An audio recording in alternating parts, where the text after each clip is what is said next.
गुरुदेव, साधना संपन्न हुई। अब अग्रिम कार्य क्या करना होगा?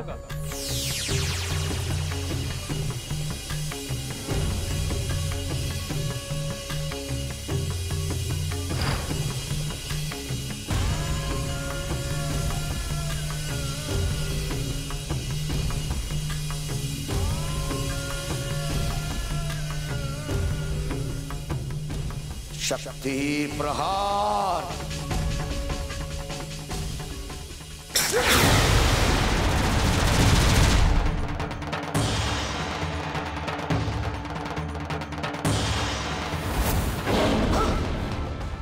यक्ष! यक्ष! यक्ष! नहीं, नहीं, नहीं! ऐसा कदापि नहीं हो सकता। यक्ष, यक्ष ऐसा कदापि नहीं हो सकता, कदापि नहीं।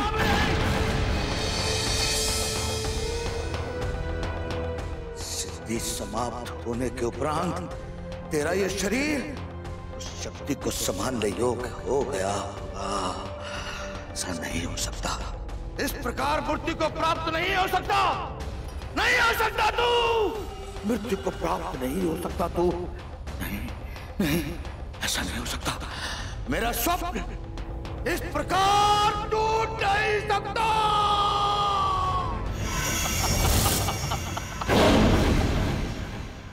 क्यों? हो गया तुम्हारे ही सपनों का अंत, तुम्हारे ही कारण, और वो भी तुम्हारे हाथों से। क्यों शुक्राचार्य?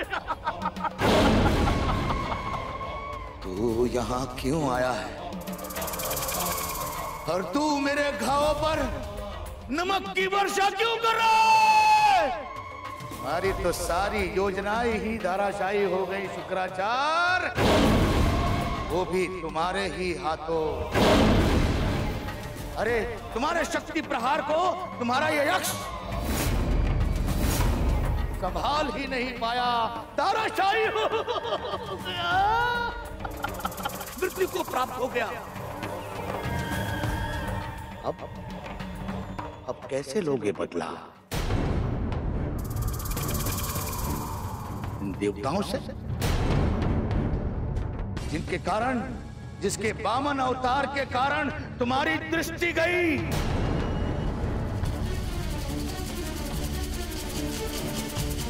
अरे जिस विष्णु के कारण आज भी कोई असुर स्वर्ग में प्रवेश नहीं कर सकता बिना निमंत्रण। अरे तो इस यक्ष के सहारे स्वर्ग पर राज करने वाले थे। उसे स्वर्ग का राजा बनाकर उस रुद्र केतु को स्वर्ग में निमंत्रण देने वाले थे। ये यक्ष अर्ध मानव था, इसके कारण उसे समाप्त करके तुम स्वर्ग पर राज स्थापित करना चाहते थे।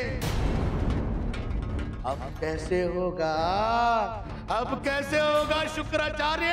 बोलो बोलो।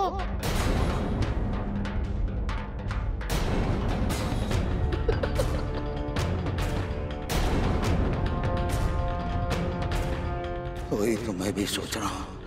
लेकिन तू ये बातें मुझे क्यों सुना रहा है? क्यों बता रहा है तू? क्योंकि तूने आवेश में आकर वो पग उठा लिया जो तुझे नहीं उठाना चाहिए था। अर्थात यक्ष पर शक्तिपात अभी नहीं होना चाहिए था। पहले तुझे उसकी जांच करना चाहिए थी, जो तूने नहीं की। अरे इसीलिए तो उसे मैंने अपने साथ सिद्धि पर बिठाया था। लेकिन तू ये भूल गया शुक्राचार्य कि तुझे उसे सिद्धि में बिठाने से पहले संकल्प कराना चाहिए था। अरे हड़बड़ी में तू पहला चरण तो भूल ही गया। इसी कारण सिद्धि का प्रयोग इस पर नहीं हुआ निश्चित रूप से।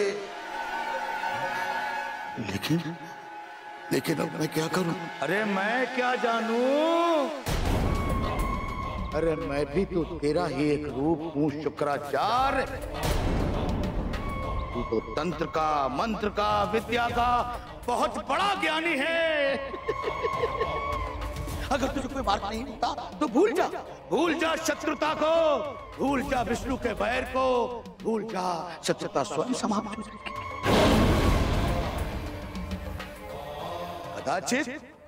कदाचित इस साधना में बैठ जा, वैर अपने आप समाप्त हो जाएगा।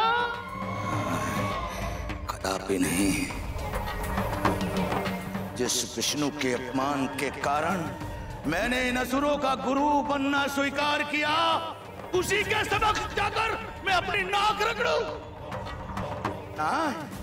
सब कदापि नहीं हो सकता, ऐसा कदापि नहीं हो सकता, ऐसा कदापि नहीं हो सकता।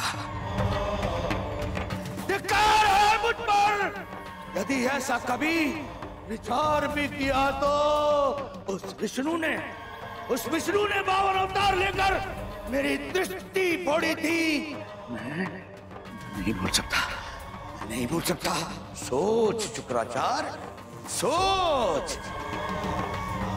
अपने स्वप्नों को बचाने के लिए कोई दूसरा मार्ग ढूंढ ले।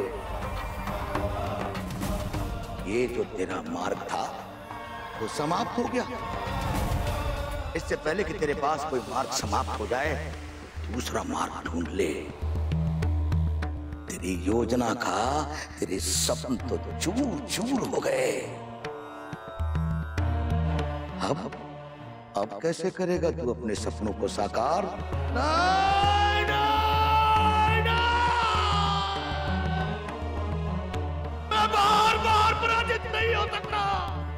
इस बार मुझे विजयी होने से कोई नहीं रोक सकता, कोई नहीं। यश की समाप्ति के साथ ही तेरा सपन तो समाप्त हो गया शुक्राचार्य। अब अपना स्वप्न कैसे?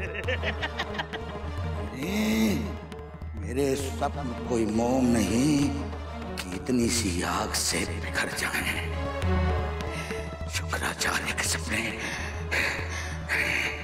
नहीं बिखर सकते, इतनी सरलता से नहीं बिखर सकते, नहीं बिखर सकते शुक्राचार्य के स्वप्न।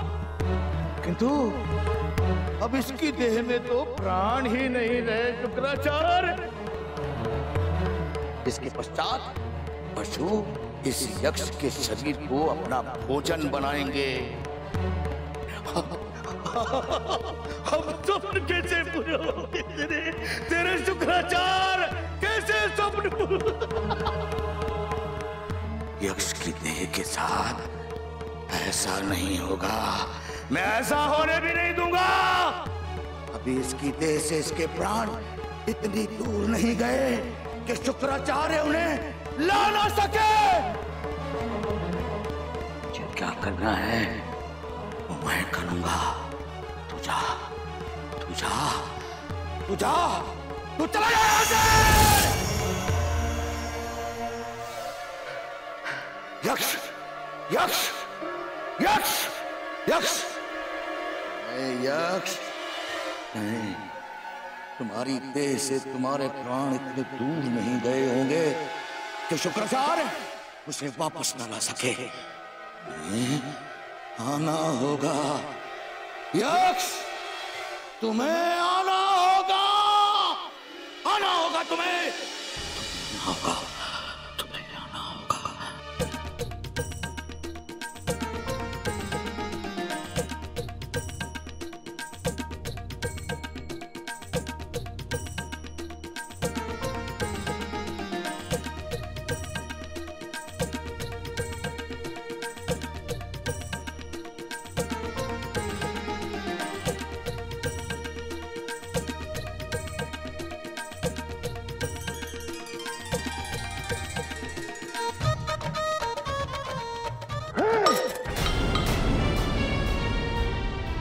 नहीं पीना, नहीं पीना मुझे सोमरस।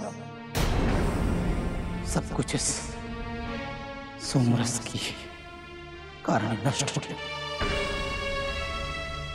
सभा समाप्त।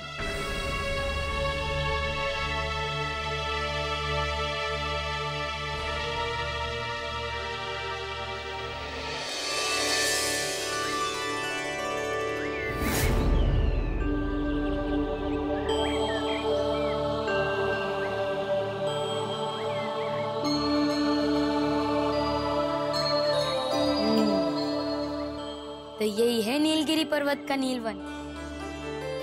कदाचित मुझे यहीं से ही शीतल अग्नि मिलेगी, किंतु उससे पहले मुझे अपनी तृष्णा का समापान करने हेतु जल की व्यवस्था करनी होगी। इतनी लंबी यात्रा के बाद शीतल जल ग्रहण करके आनंद आ जाएगा। इस वन में सरोवर या खंडक तो होनी चाहिए।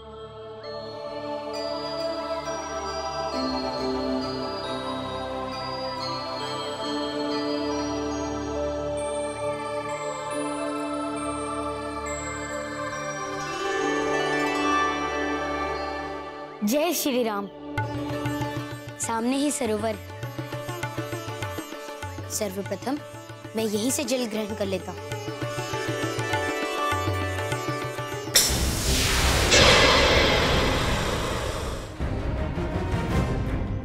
हे प्रभु, ये क्या हो रहा है? ये मेरा कोई भ्रम है या फिर मार्ग मरीचिका है? किंतु मरीचिका तो शुष्क क्षेत्र में होती है ना, तो यहाँ पर कदाचित ये मेरी यात्रा और तृष्णा के कारण ही मुझे ऐसा प्रतीत हो रहा होगा।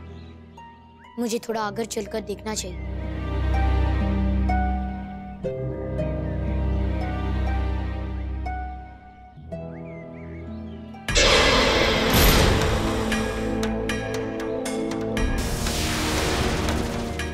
नहीं, ये मेरी तृष्णा या फिर मेरे जल ग्रहण करने की तीव्र इच्छा के उत्पन्न भ्रम नहीं, यह अवश्य ही कोई मायावी सरोवर। मुझे यहाँ से चलना चाहिए।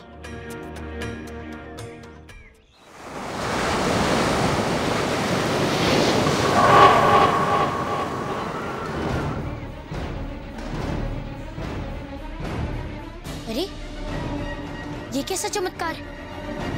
ये सरोवर कंदरा में कैसे बदल गए? हे पुत्र, यदि तुम अपनी तृष्णा समाप्त करने की इच्छा पूर्ण करना चाहते हो तो भयहीन होकर प्रवेश कर। नहीं, ये किसी मायाविनी को भी तो जाल हो सकता है। मुझे सावधान रहना चाहिए और मुझे अपनी अंतर्दृष्टि से देख लेना चाहिए कि इस कंदरा का वास्तव क्या है।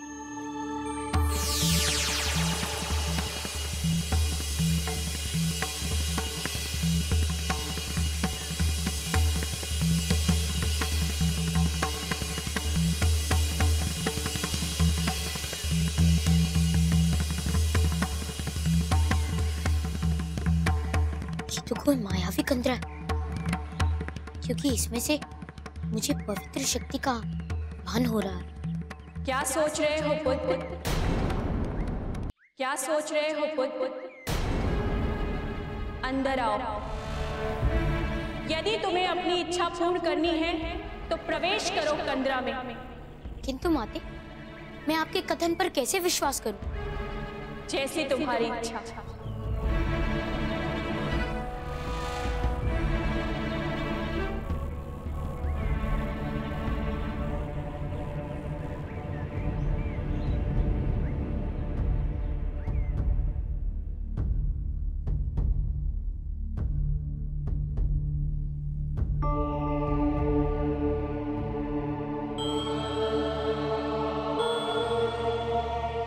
हे माते, आप कौन हैं और इस प्रकार इस शिमला में क्यों विराजमान? मेरा नाम पूर्ण इच्छा है पुत्र। पूर्ण इच्छा? क्या आप इच्छाओं को पूर्ण रूप हैं? सही पहचाना पुत्र। तुम कौन हो और किस प्रयोजन से इस वन में आए हो? माते, मेरा नाम हनुमान है और मैं इस वन में शीतल अग्नि की खोज में आया हूं। शीतल अग्नि? क्या तुम्हें ज्ञात है कि शीतल अग्नि क्या होती है? नहीं मानती, किंतु भगवान शिव ने मुझे इस कार्य के लिए चुना है। क्या आप मेरी सहायता कर सकती हैं? सहायता? यदि तुम मेरी बहन अपूर्ण इच्छा को मेरे समीप ला दो तो मैं तुम्हारी सहायता अवश्य कर सकती हूँ हनुमान। आपकी बहन? हाँ हनुमान, हम 3 बहनें हैं।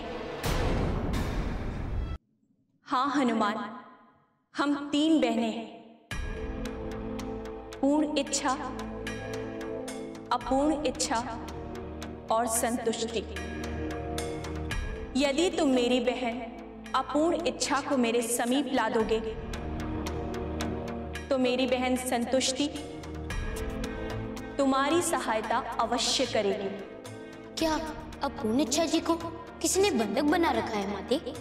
नहीं हनुमान, उसे कौन बंधक बना सकता है? उसके बंधन में तो समस्त प्राणी है। मैं समझा नहीं माते। मैं सब समझा दूंगी हनुमान, किंतु तुम मेरी बहन अपूर्ण इच्छा को मेरे समीप ला दो। अवश्य माते, किंतु आप पहले मुझे बताएं कि आपकी बहन अपूर्ण इच्छा कहाँ मिलेगी?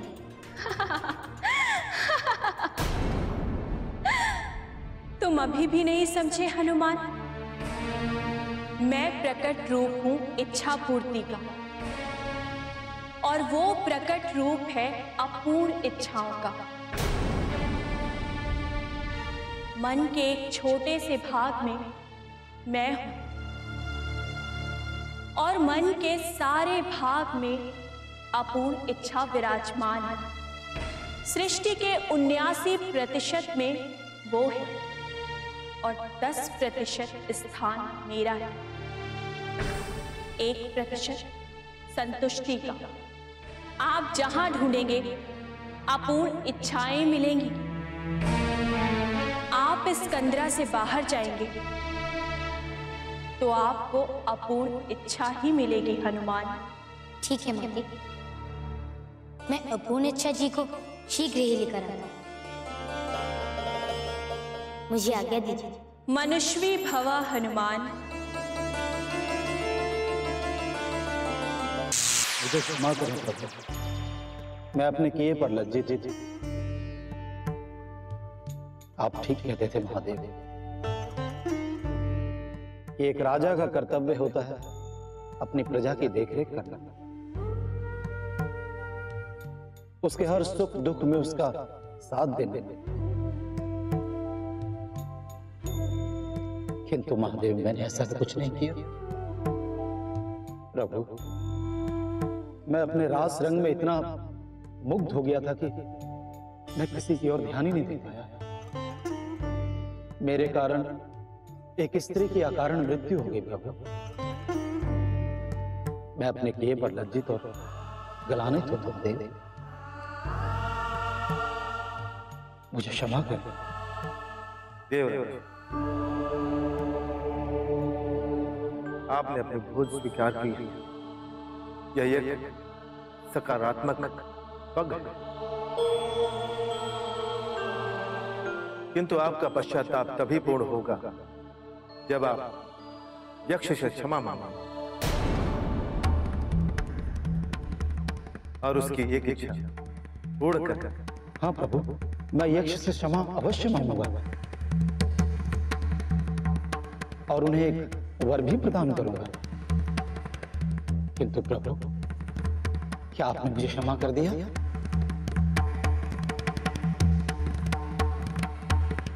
देवराज जी,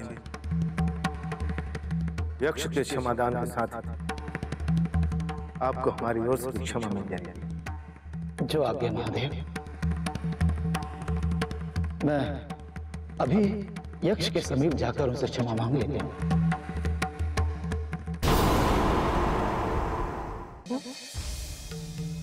आपने इंद्र को बताया क्यों नहीं कि यक्ष सुमेरु वन में नहीं?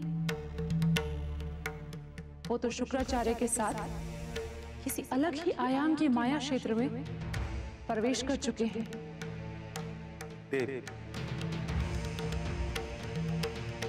देवराज इंद्र को अभी यह ज्ञात नहीं कि उनके एक कृत्य से कितना बड़ा दुष्परिणाम उनके समक्ष आने वाला है।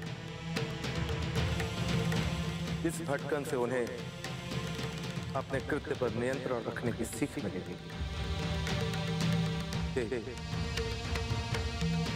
देवराज इंद्र के लिए यह पाठ अति आवश्यक था, ताकि भविष्य में वो इस प्रकार की कोई भी वंचना ना कर।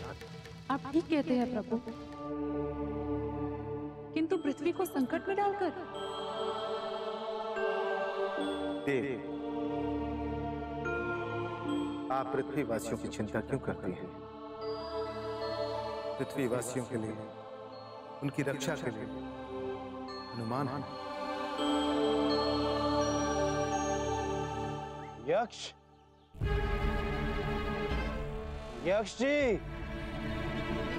यक्ष जी, द्वार खोले यक्ष जी। यक्ष जी, यक्ष जी,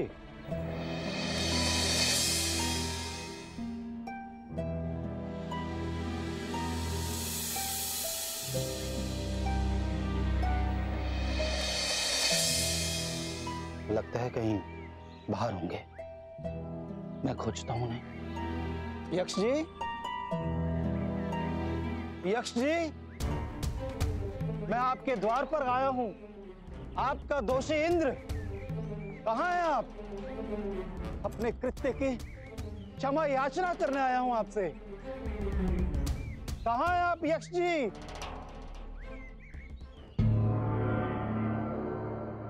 देव चिकित्सक, कहो अंजना, निसंकोच कहो। आज 3 दिवस हो गए। हनुमान को नीलगिरी पर्वत पर कोई कष्ट तो नहीं होगा ना? असंभव औषधि लाने के मार्ग में असंभव बाधाएं तो नहीं होगी ना? मैं आपसे असत्य नहीं कहूंगा अंजना। मार्ग कठिन तो है, परंतु असाध्य नहीं। आमजन के लिए बात करूं तो हाँ, ये एक असंभव कार्य है, किंतु हनुमान के लिए कठिन नहीं रहेगा। मेरे पुत्र के प्राण पर कोई संकट तो नहीं आएगा ना? नहीं अंजना, यदि वो मार्ग से भटक गए तो उन पर कोई संकट आएगा ही। अगर वो भटक गए तो औषधि भी नहीं ला पाएंगे। ऐसा कैसे हो सकता है देव कि हनुमान औषधि नहीं ला पाएंगे? आज तक हनुमान ने जो भी कार्य का बीड़ा उठाया है उसे संपादित अवश्य किया है। मैं आशा करता हूं कि ऐसा ही हो अंजना, किंतु आज 3 दिवस समाप्त हो चुके हैं। हनुमान यदि 2 दिवस में नहीं लौटे तो नारद के शरीर को बचाना असंभव है। आप ही कहते हैं ना देव, असंभव कुछ भी नहीं। किंतु मैं ये भी जानता हूं अंजना, कुछ कार्य मेरे शक्ति क्षेत्र से बाहर है।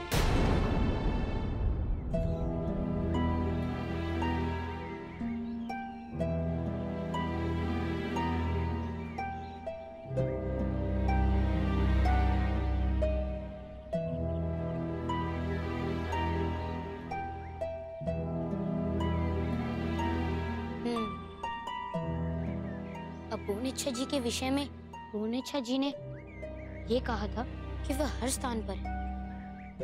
89% भाग पर हैं तो अरे ये मैं क्या कर रहा हूँ? अरे आज तो मुझे राघव और पूरन के साथ शतायु को मूर्ख बनाना था। चलकर पहले इस इच्छा को पूर्ण कर लेता हूँ। अरे ये मैं क्या कर रहा हूँ? मुझे तो अपूर्णिच्छा जी को खोजना है।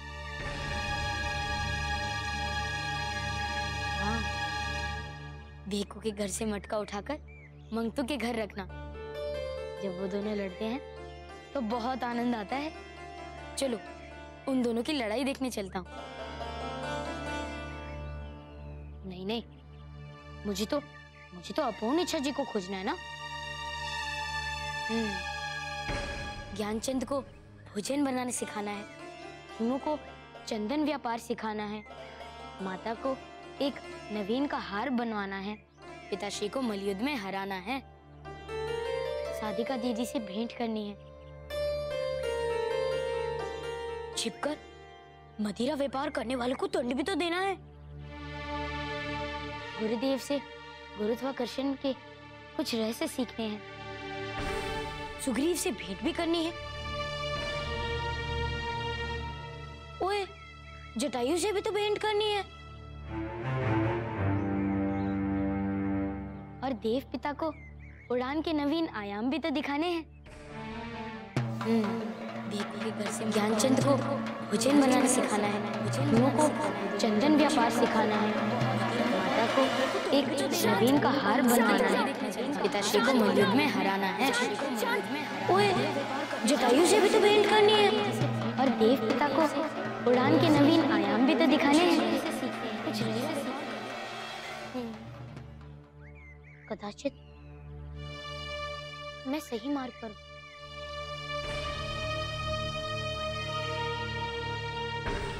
मेरे मन की सभी अपूर्ण इच्छाएं मेरे कानों में गूंज रही। हो ना हो ये सही मार्ग, बस अपूर्ण इच्छा जी के प्रकट रूप तक पहुंचने का विलंब है। तदुपरांत मैं उनसे विनती करके पूर्ण इच्छा जी के पास ले जाऊंगा।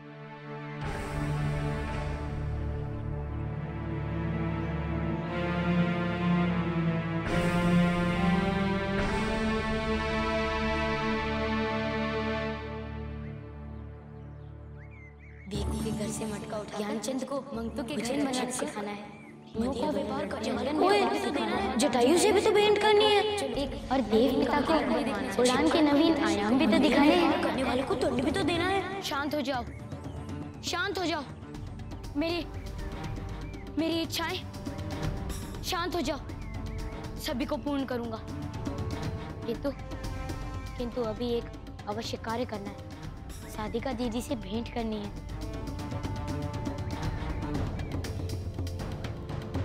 छिपकर ज्ञानचंद को मदिरा भोजन बनाना सिखाना है, हिमू को चंदन व्यापार सिखाना है, माता को एक नवीन का हार बनवाना है, पिताश्री को मलयुद्ध में हराना है, ज्ञानचंद को भोजन बनाना सिखाना है, हिमू को चंदन व्यापार सिखाना है, माता को एक नवीन का हार बनवाना है, पिताश्री को मलयुद्ध में हराना है, कुछ रहस्य सीखने हैं, सुग्रीव से भेंट भी करनी है, ओए जटायु से भी तो भेंट करनी है। अभी मेरी सबसे बड़ी इच्छा अपूर्ण इच्छा से भेंट है।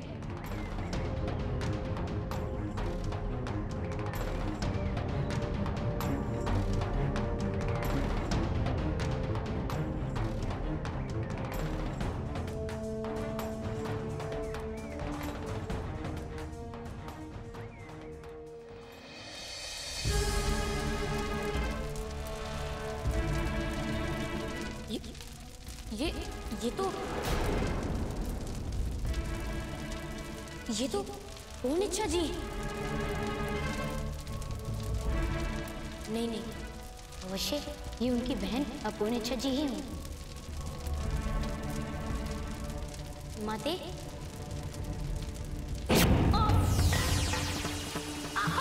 माते। ज्ञानचंद को भोजन बनाना सिखाना है, हिमू को माते चंदन व्यापार सिखाना है, माता को एक नवीन का हार मेरे शरीर को नहीं, मेरे हृदय को जला रही है माते, और देव पिता को भी तो दिखाई मेरी प्रार्थना तो सुनिए। ज्ञानचंद को भोजन से सिखा भी करनी है, हिमू को चंदन व्यापार सिखाना है, माता को एक नवीन का हार बनवाना है, पिताश्री को मलयुद्ध में हराना है, ज्ञानचंद को भोजन बनाने सिखाना है, हिमू को चंदन व्यापार सिखाना है, माता को एक नवीन का हार बनवाना है, पिताश्री को मलयुद्ध में हराना है, गुरुदेव से गुरुत्वाकर्षण भी करनी है, कुछ रहस्य सीखने हैं, मैं समझ गया माता, व्यापार करने वाले को दंड भी तो देना है। आप ही अपूर्ण इच्छा है, आप ही के कारण मेरे हृदय में ये महाअग्नि जल रही है। आप ही के कारण मेरी सभी इच्छाएं मेरे कानों में चित्कार कर रही हैं।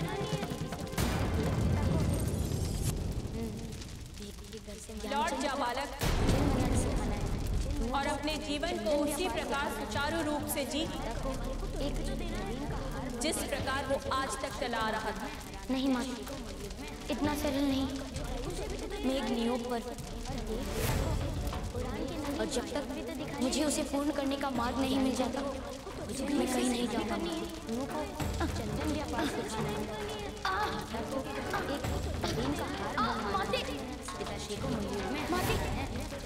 आप चाहे मुझे कितना ही कष्ट दे दे, मैं यहाँ से तब तक नहीं जाऊंगा जब तक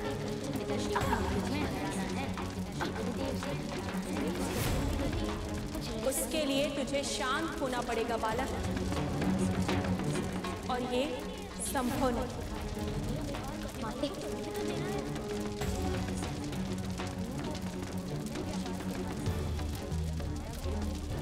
माते, असंभव कुछ भी नहीं होता माते। आपका धन्यवाद। धन्यवाद? मुझे मार्ग दिखाना है, अर्थात चंदन व्यापार सिखाना है।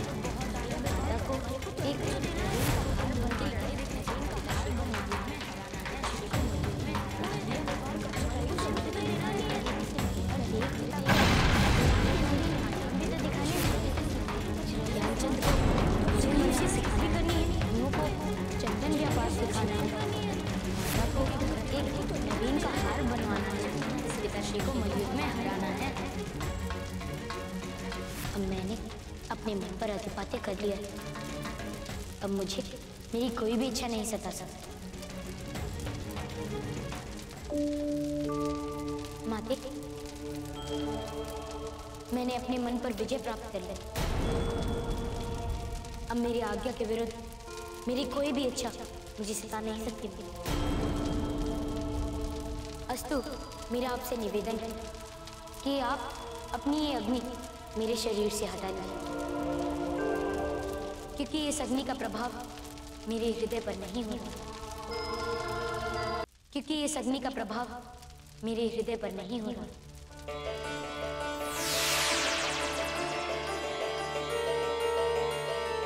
अपने मन पर विजय प्राप्त करना इतना सरल नहीं है बालक। इतने कम समय में तुमने ये कैसे किया? माते, मन पर विजय प्राप्त करना बहुत सरल है। हमें केवल आत्म केंद्रित होने की आवश्यकता है। मैं पहले अपनी इच्छाओं का दास था माता, किंतु अब नहीं। अस्तु, मेरा आपसे निवेदन है कि आप मेरे साथ चलें। कहाँ? अपनी बहन पूर्ण इच्छा के समीप। नहीं नहीं, मैं उसके समीप कदापि नहीं जा सकती। क्यों नहीं जा सकती? आप दोनों से मुझे सहायता की आवश्यकता है माते। मेरी इच्छा के विरुद्ध मुझे कोई भी नहीं ले जा सकता। अच्छा, अपूर्ण इच्छा की भी इच्छा होती है? ये मैंने क्या कह दिया? नहीं, कदापि मैं नहीं जा सकती। जाना तो आपको होगा माते। चलिए। नहीं नहीं, चलिए। नहीं, चलिए बालक। नहीं, देखो, मैं पूर्ण इच्छा के समीप नहीं जा सकती, कदापि नहीं जा सकती। चलना तो आपको होगा माते। चलिए, एक प्रयास करके देख लो। ठीक है, चलिए।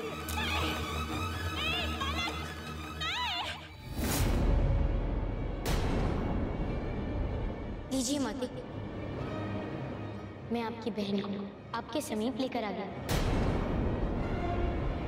तो आप कृपया मेरी सहायता कीजिए।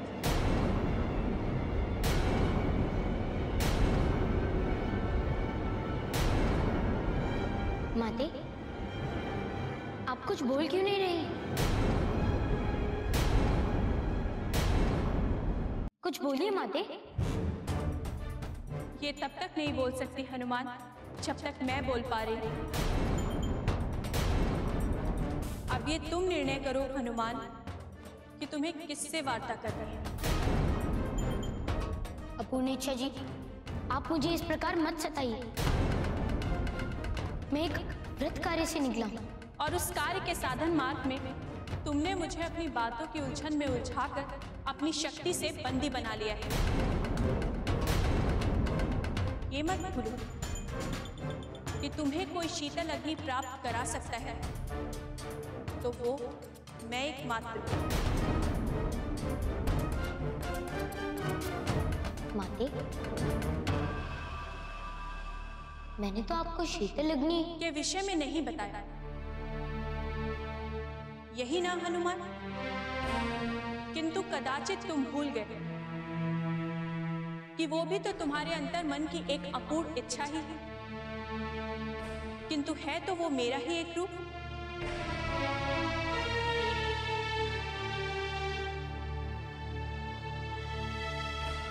लीजिए माँ, अब मैंने आपको अपनी शक्ति से मुक्ति दे दी। अब आप कृपया मुझे क्षमा कर दीजिए और मेरा मार्गदर्शन कीजिए और बताइए कि आप दोनों में से सत्य कौन कह रहा है? पूर्ण इच्छा जी कह रही हैं कि वो मेरी सहायता करने के लिए तैयार है, तो आप क्या कहती हैं? हम दोनों ही सत्यभाष कर रहे हैं हनुमान।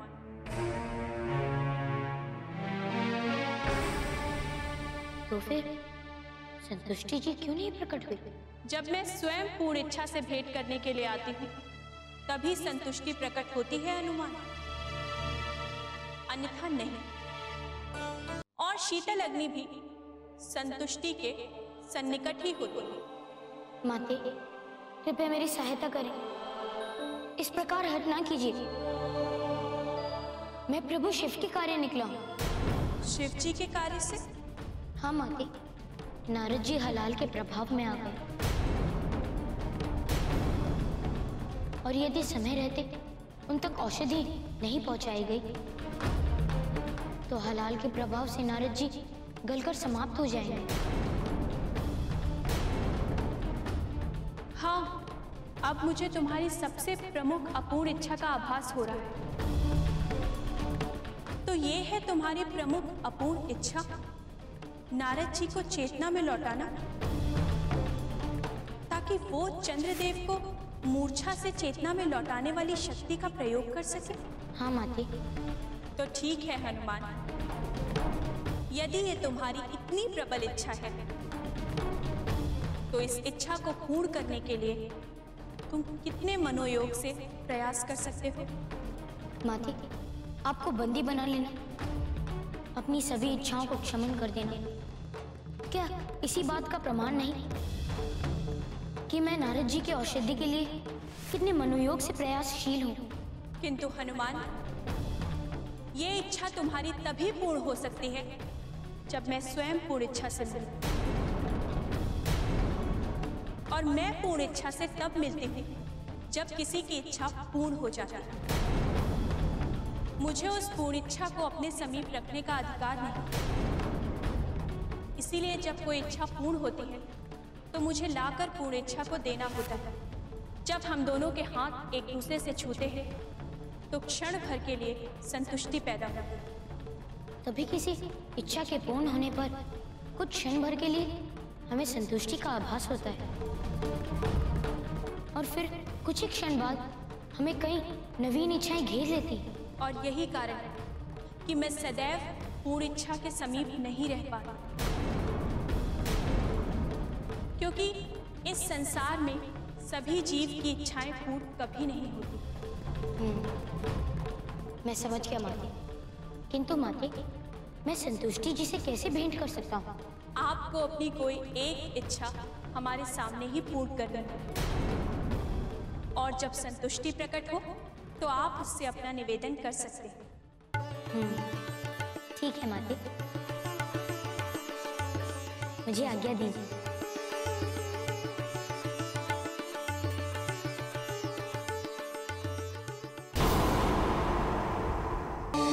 प्रभु, हनुमान की ऐसी कौन सी इच्छा बची है? हनुमान ने तो अपनी सारी इच्छाओं का दमन कर दिया है।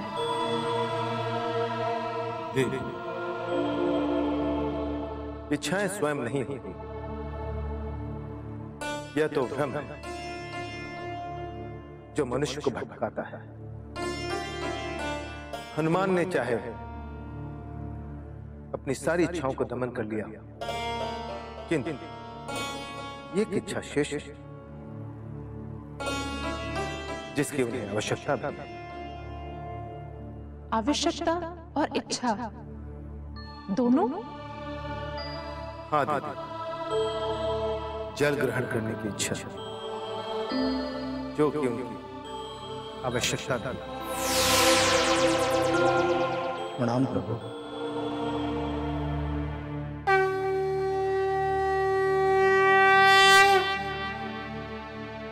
कहिए इंद्रदेव, यक्ष से भेंट हुई आपकी? नहीं प्रभु, मैंने यक्ष को हर स्थान पर ढूंढा किंतु उनका कहीं पता नहीं चला। मैं उनसे क्षमा ना मांग पाने की पीड़ा में व्यतीत हूं प्रभु। देवराज इंद्र, आपकी पीड़ा को कुछ सीमा तक आपका वचन समाप्त कर सकता है। आप आज्ञा करें महादेव। मैं कोई भी वचन लेने के लिए तैयार हूं। नहीं देवराज, मुझे आपसे कोई भी वचन नहीं चाहिए। यह वचन आपको स्वयं को देना होगा। आप अपने रास रंग पर अंकुश लगाएंगे और आप अपने कार्यों पर ध्यान देंगे। प्रभु, मैं वचन लेता हूं कि आज से सबसे पहले मेरे लिए स्वर्ग के सभी देवदूतों, देवगणों और द्वारपालों की प्रसन्नता होगी। तदुपरांत मैं अपने सुख के विषय में विचार करूंगा। देवराज, अब आप स्वर्ग को पधारना। यक्ष के विषय में कोई सूचना मिलेगी, मैं आपको अवश्य सूचित करूंगा। जो आज्ञा प्रभु। प्रणाम।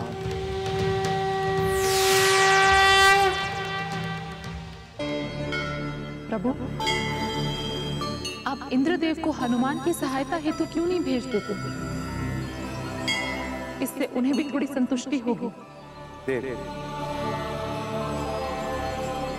इंद्र को प्रायश्चित के जिस अग्नि में जलना है वो हनुमान की सहायता करके शांत हो जाएगी।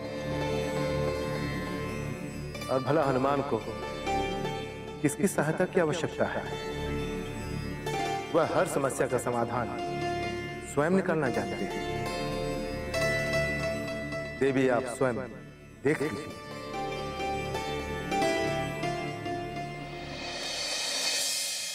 प्रणाम माते, प्रणाम। मेरी अपूर्ण इच्छा का रूप और मेरी आवश्यकता भी जल।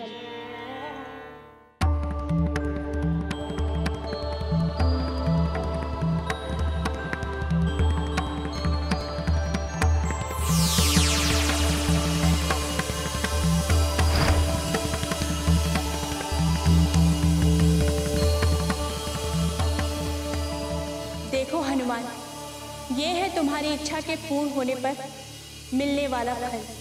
हनुमान, आपने सिद्ध कर दिया कि आपको अपने मार्ग से कोई नहीं भटका सकता। जो व्यक्ति आपकी दिनचर्या का पालन करेगा वो भी अपने सन्मार्ग से कभी नहीं भटक सकता। लो बहन, हनुमान की इस पूर्ण इच्छा को ग्रहण करो।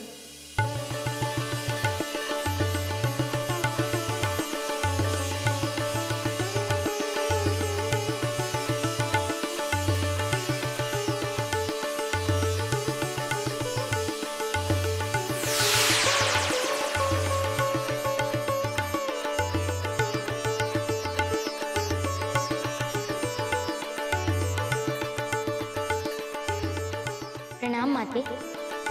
प्रणाम तो मुझे कहना चाहिए हनुमान। आपने इस आयु में जो उच्च अवस्था प्राप्त की है वो बड़े बड़े ऋषि मुनि भी नहीं कर पाते हैं। माते, ये तो मेरे देवताओं और गुरुओं के आशीष के कारण हूँ। मैं तो मात्र एक बालक हूँ। आप एक साधारण बालक नहीं हैं हनुमान, तभी तो मैं आपके समक्ष एक क्षण से अधिक उपस्थित हूँ, नहीं तो मैं अलोप हो गई होती। मेरा दर्शन वो प्राप्त करता है जो अपने मन पर पूर्ण विजय प्राप्त कर लेता है। कहिए हनुमान, मैं आपकी क्या सहायता कर सकती हूँ?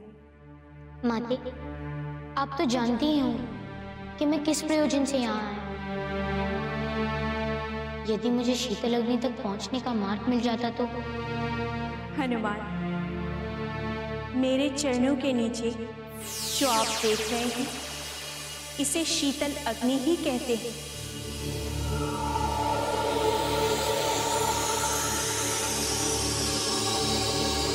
आप इसमें से एक खंड ले लीजिए।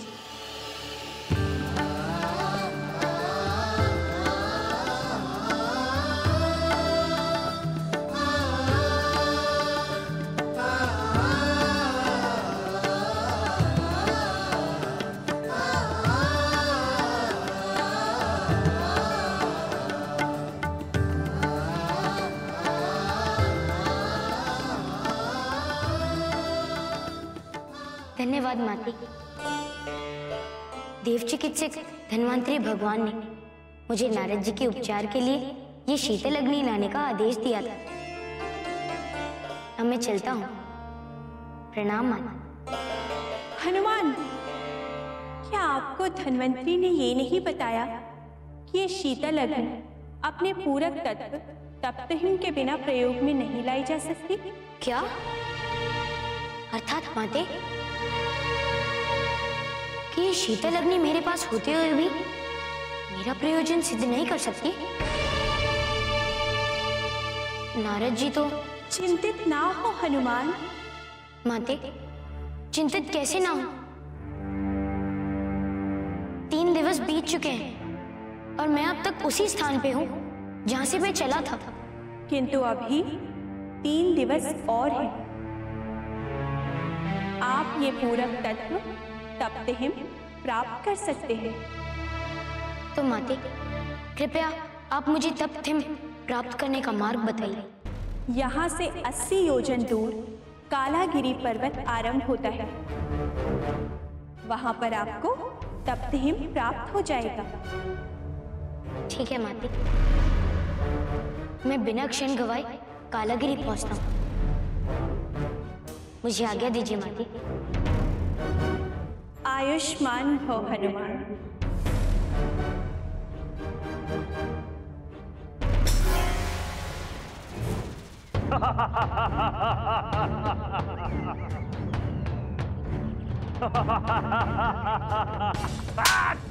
कार्य करो, शीघ्रता के साथ कार्य करो, कार्य करो।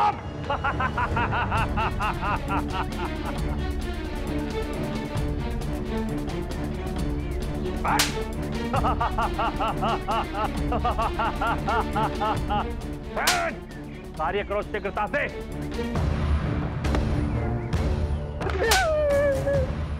वारी करो, वारी करो, शीघ्रता से हाथ चलाओ, जल्दी जल्दी।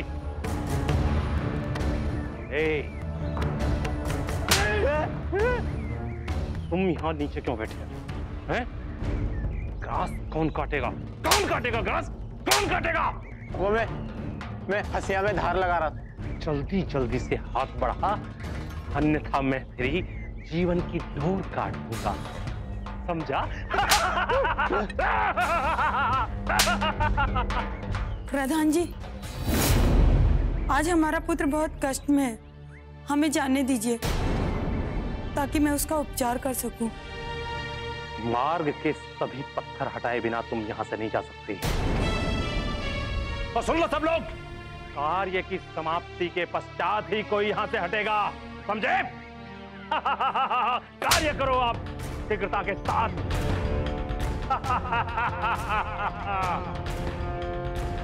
मैं भोजन करने के लिए जा रहा हूं और कुछ ही समय में लौट कर आ जाऊंगा। ध्यान रहे, इस बीच यदि मुझे कोई भी विश्राम करते हुए या यहाँ से आलोक मिला तो मैं एक एक की बाल खींच लूंगा, समझे? कार्य करो, शीघ्रता से कार्य करो, कार्य करो, जल्दी जल्दी हाथ चलाओ।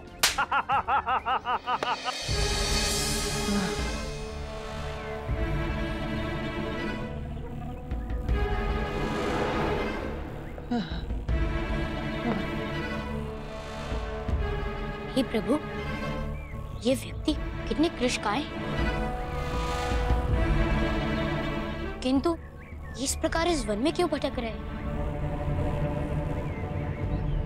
महोदय, महोदय, महोदय, आप कृपया मुझे अपना हाथ दीजिए और बताइए आपको कहाँ जाना है।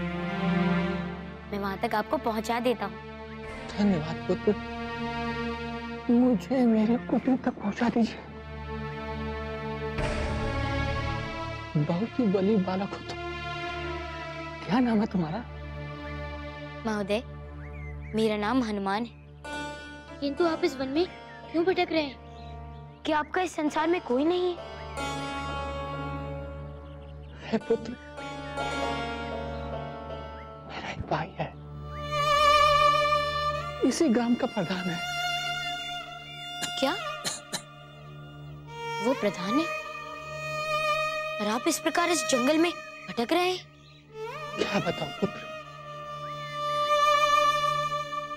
मेरा नाम भीरुमान है। एक दिन मैं भी इसी ग्राम का प्रधान था और आज मेरे ग्राम में हर एक व्यक्ति सुखी थे। तो एक दिन मेरा भाई दीक्षा ग्रहण करके आया और क्या महोदय? और उसने मुझे सर्वप्रथम इस ग्राम से निकाल दिया। बड़ा ही निष्ठुर और अत्याचार योगमान है। मुझे वन में किसी से मिलने की अनुमति नहीं है। तभी से मैं यहाँ पड़ा रहता हूँ। जो कंदमूल मिल गया उसी में मेरा भरण पोषण होता है। महोदय, ये तो बहुत ही दुखद बात है, किंतु क्या आपने और ग्रामवासियों ने उसका बहिष्कार नहीं किया? वो जितना अत्याचारी है कहीं उससे अधिक बलवान है।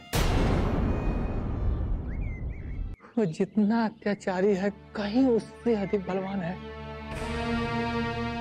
पूरे ग्रामवासी मिलकर भी उसके शक्ति का सामना नहीं कर सकते।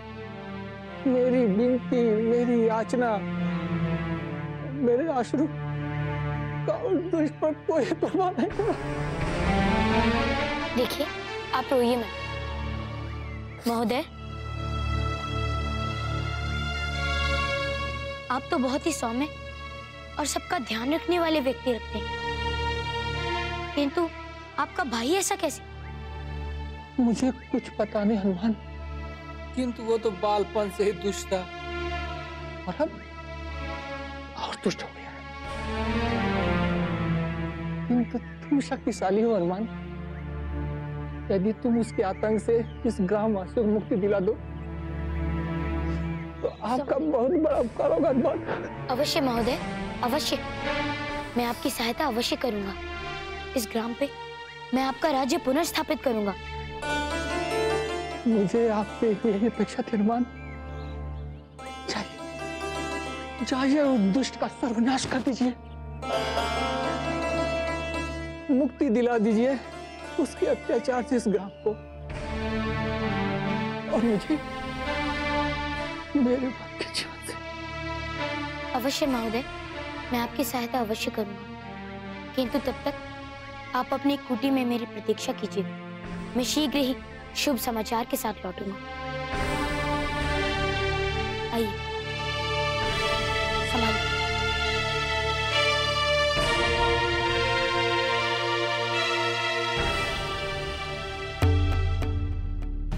देव, आप इतनी चिंतित क्यों? क्या आप हमें कुछ नहीं बताएंगे? प्रभु, मेरे मस्तक में बहुत से प्रश्न एक साथ विचरण कर रहे हैं। कहिए देवी, कदाचित मैं कोई उत्तर दे सकूं। कहिए देवी, कदाचित मैं कोई उत्तर दे सकूं। प्रभु, शुक्राचार्य और यक्ष एक साथ मिलकर जो प्रयोग कर रहे हैं उससे तीनों लोग और पूरे चतुर्दश भुवनों के लिए अहितकारी है। आप उन्हें रोकने के लिए कुछ क्यों नहीं कर रहे हैं? एक तरफ चंद्रदेव भी अभी तक मूर्छित हैं और उन्हें दी जाने वाली शक्ति भी यक्ष ने नारद जी को मूर्छित करके उनसे छीन ली है। नारद जी हलाहल के प्रभाव से आंतरिक रूप से गलने लगे हैं। प्रभु, यदि हनुमान सभी असंभव औषधियां को प्राप्त ना कर सके तो ना तो कभी नारद जी चेतना में लौट पाएंगे और ना ही कभी चंद्रदेव। आपसे एक प्रश्न पूछना था प्रभु। अवश्य पूछो देवी। यदि आप चाहते तो ऐसा कभी नहीं होने देते, किंतु प्रभु आपने कुछ किया नहीं। क्यों? देवी, मैंने आपको पहले भी कहा कि प्रभु मैं मात्र प्रयोजन देख रही हूं। इतने सारे प्रश्न मेरे मन को क्लांत करे जा रहे हैं। मैं क्या करूं? इतने सारे जीवों का जीवन दांव पर लगा है। आप ऐसे शांत कैसे बैठ सकते हैं प्रभु? क्योंकि मैं जानता हूं देवी, मैं क्या कर रहा हूं और उसका परिणाम क्या होगा।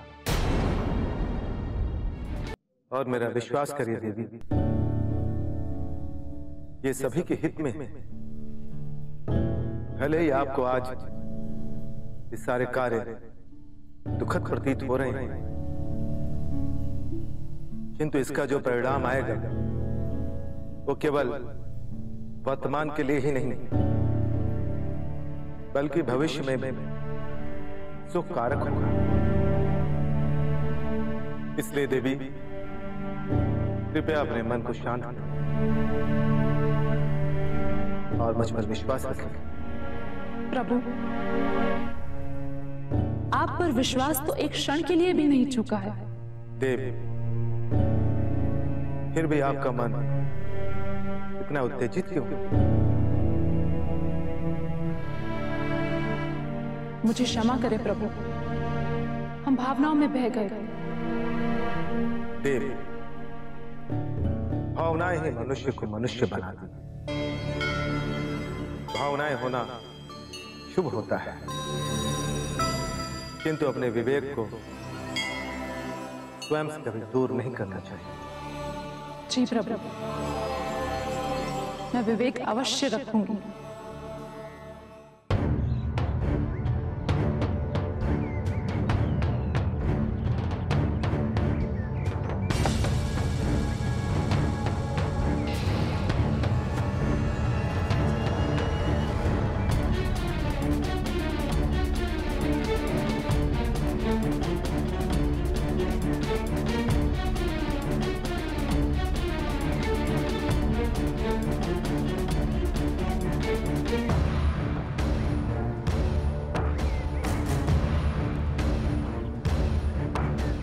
माता, क्या हुआ? आपको क्या कष्ट है? आप इस प्रकार विलाप क्यों कर रही? रो नहीं तो और क्या करूं पुत्र। हमारा ग्राम प्रधान हम पे इतना अत्याचार कर रहा है, हम पे दबाव डाल के वो हमसे इतने कार्य करवा रहा है कि हमें एक पल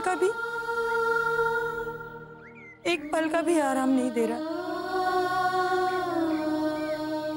आज हमारा पुत्र अस्वस्थ है और हमने उसे अवकाश के लिए पापी, परंतु वो हमारी एक भी न सुना। और आज उसने मार मार के हमारी ये दशा कर दी है।